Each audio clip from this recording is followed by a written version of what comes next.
Remue ménage. Remue ménage.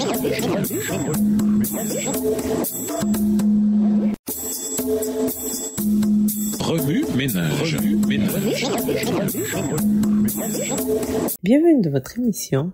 Remue ménage. Nous voilà à la leçon de lundi. Interpréter, s'associer au Christ. Lorsque Jésus prêchait, il utilisait des illustrations auxquelles les gens ordinaires de son époque pouvaient s'identifier. Le mot joug vient du grec zougos, un terme qui fait référence à un joug en bois avec lequel deux animaux sont mis en paire afin de combiner leurs forces pour tirer une charge trop lourde pour un seul animal. L'idée d'avoir un joug autour du cou n'est pas très attrayante et elle suppose le travail. Cependant, lorsque nous considérons que ce joug nous unit au Christ, nous pouvons apprécier le message de l'illustration. Le commentaire bien connu de Matthew Henry exprime magnifiquement le soulagement que procure l'acceptation du joug du Christ. En invitant ceux qui sont fatigués et chargés à prendre un joug sur eux, on ajoute, semble-t-il, l'affliction à l'affligé. Mais la pertinence d'une telle invitation réside dans le mot « mon ». Vous êtes sous un joug qui vous fatigue. Débarrassez-vous-en et essayez le mien qui vous soulagera.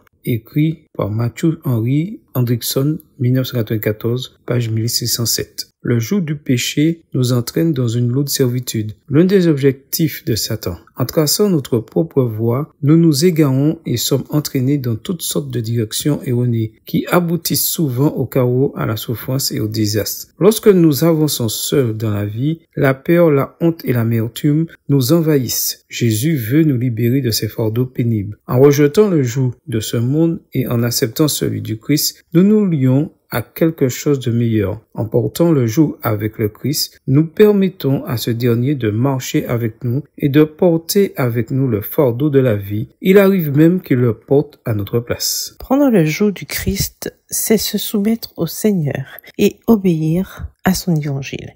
Les bœufs qui sont attelés ensemble ne sont pas libres d'aller où bon leur semble. Ces animaux sont liés par une cause commune qui les fait avancer dans une direction précise. Le Christ ne laisse pas ses disciples libres de faire ce dont ils ont envie. Il nous donne des instructions et s'attend à ce que nous les suivions. Il nous confie des tâches et s'attend à ce que nous les accomplissions. Bien que le travail que Jésus nous confie exige des sacrifices, de la diligence et de la discipline, la récompense est incommensurable. Paul considérait ses pires souffrances comme très légères au regard des choses célestes à venir. La détresse que nous éprouvons en ce moment est légère en comparaison de la gloire abondante et éternelle tellement plus importante qu'il nous prépare. 2 Corinthiens 4, verset 17. Il nous semble parfois que la voie du monde est plus facile, mais elle s'alourdit et se complique progressivement pour aboutir finalement à une amère déception. La voie de Jésus est difficile parfois, mais elle s'adoucit progressivement et aboutit à une grande récompense. Remue ménage, après avoir regardé votre texte écrit et annoté, quels éclairages particuliers vos notes semblent-elles indiquer de l'ensemble? Quelles questions émergent après l'étude de ce passage? Quelle partie trouvez-vous difficile?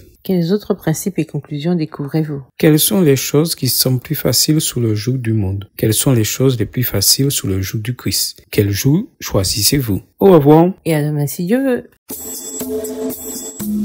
Remue ménage.